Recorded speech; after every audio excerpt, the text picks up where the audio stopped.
Assalamualaikum warahmatullahi wabarakatuh. Berjumpa kembali di channel ini. Salam sejahtera untuk kita semua, terkhusus Bapak Ibu di mana saja berada. Kali ini kita akan membahas tentang reformasi perlindungan sosial dan subsidi yang akan tetap dianggarkan di tahun 2022 ini. Ini sesuai dengan dokumen kebijakan fiskal tahun 2022 yang disampaikan oleh pemerintah. Disebutkan di sini Bapak Ibu sekalian bahwa program perlindungan sosial atau Perlindos memiliki peran penting dalam pembangunan ekonomi, termasuk dalam penanganan krisis seperti pandemi COVID-19. Perlindos didesain untuk mencakup seluruh penduduk melalui program yang bersifat kontributor atau jaminan sosial. Di sini disebutkan berbagai keadaan yang dialami Indonesia, Bapak Ibu sekalian ya. Di sini sampaikan jumlah bansos yang diterima, RT per desil penghasilan, ditampilkan detailnya oleh pemerintah. Ini untuk tahun 2021 ya. Ini untuk dampak bansos terhadap penurunan kemiskinan juga ditampilkan, sehingga reformasi program Perlindos didesain untuk memberikan intervensi kepada seluruh penduduk sepanjang hayat dan ditujukan untuk mempercepat penurunan kemiskinan, meningkatkan kesejahteraan. Kita akan lihat beberapa program yang masih tetap dianggarkan. Yang pertama adalah integrasi PIP ya dan PKH. Saat ini terdapat dua program Perlindos yang menyasar target kelompok usia anak, yaitu PIP atau Program Indonesia Pintar dan PKH atau Program Keluarga Harapan. Kedua program ini memiliki tujuan yang sama, yakni meningkatkan akses anak usia 6-21 tahun untuk mendapat pendidikan tingkat dasar hingga menengah. Terdapat 20,11 juta siswa penerima PIP dari tingkat SDMI sederajat hingga SMA MA sederajat yang dikelola oleh Kemendikbud dan Kemenak. Jadi ini juga akan tetap dianggarkan oleh pemerintah. Lalu mengintegrasikan dua program besar yang telah berjalan cukup lama harus dilakukan dengan hati-hati. Nah, ini dah barangkali revisinya atau evaluasinya di tahun 2021 ini agar tidak ada pihak yang dirugikan, itu Bapak sekalian. Nah, namun di sini ada juga ini dibuat kelemahannya. Namun prakteknya masih terdapat penerima PKH yang tidak menerima PIP. Untuk tahap awal, program yang diintegrasikan diberikan kepada penerima PIP dan atau PKH. Namun, ke depan perlu dilakukan review target sasaran yang dibatasi hanya penerima PKH atau penerima PIP. Disebutkan di sisi manfaat, besaran bantuan untuk integrasi PIP, PKH perlu disesuaikan dengan kebutuhan biaya pendidikan, sehingga tidak sekedar menjumlahkan bantuan PKH dengan bantuan PIP saat ini.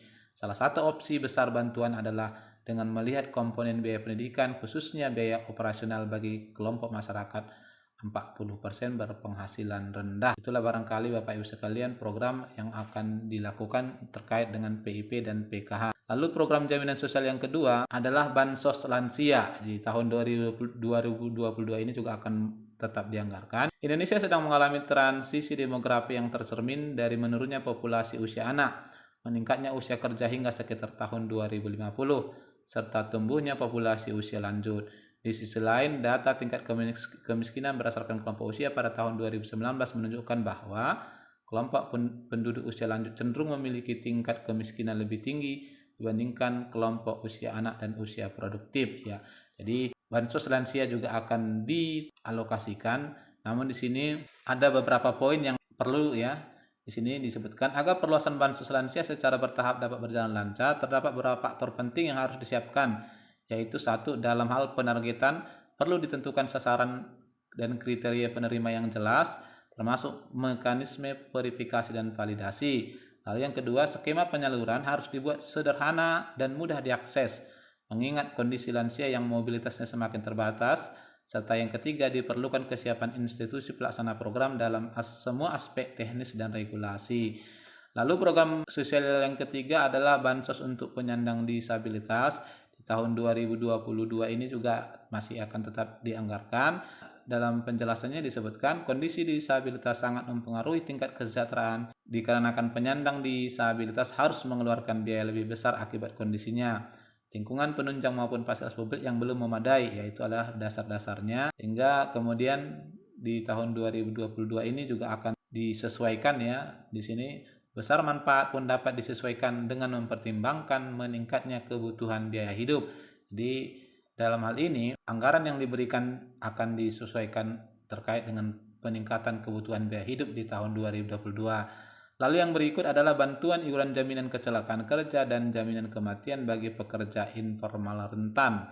Ini juga di tahun 2022 ditambahkan ya, disebutkan pekerja buruh informal merupakan salah satu kelompok yang rentan, terlebih jika pekerja tersebut mengalami kecelakaan kerja kematian sehingga menyebabkan rumah tangganya jatuh miskin atau semakin miskin. Akan tetapi Paralinsos bagi kelompok pekerja informal ini masih sangat terbatas jika dibandingkan dengan kelompok pekerja formal. Untuk memberikan perlindungan bagi kelompok pekerja informal yang rentan, pemerintah dapat memberikan bantuan iuran untuk program jaminan kecelakaan kerja atau JKK dan jaminan kematian atau JKM.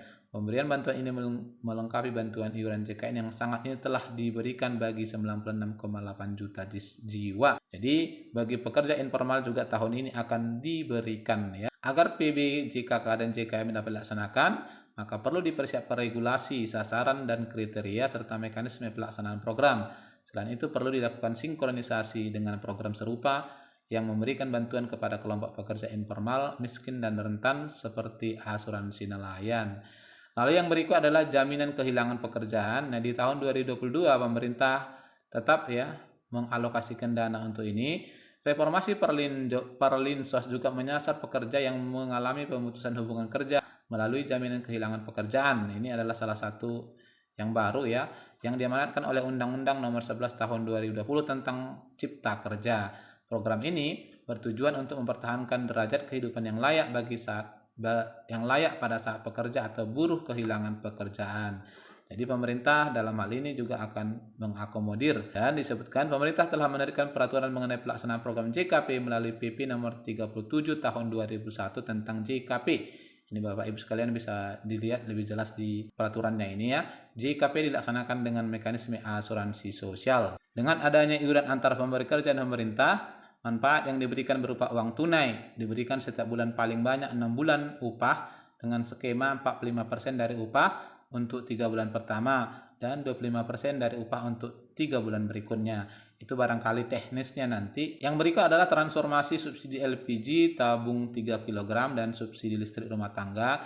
Jadi pemerintah juga akan memperpanjang ya subsidi gas dan subsidi listrik di tahun 2022 ini, terutamanya bagi pelanggan yang di bawah 900 watt. Itulah barangkali Bapak Ibu sekalian, dana jaminan sosial yang masih dianggarkan dan akan diberikan oleh pemerintah di tahun 2022 nanti ya. Ini terkhusus kepada Bapak Ibu yang berhak menerimanya.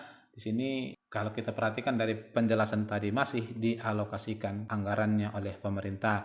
Barangkali itu informasi yang bisa saya sampaikan. Semoga bermanfaat. Wassalamualaikum warahmatullahi wabarakatuh.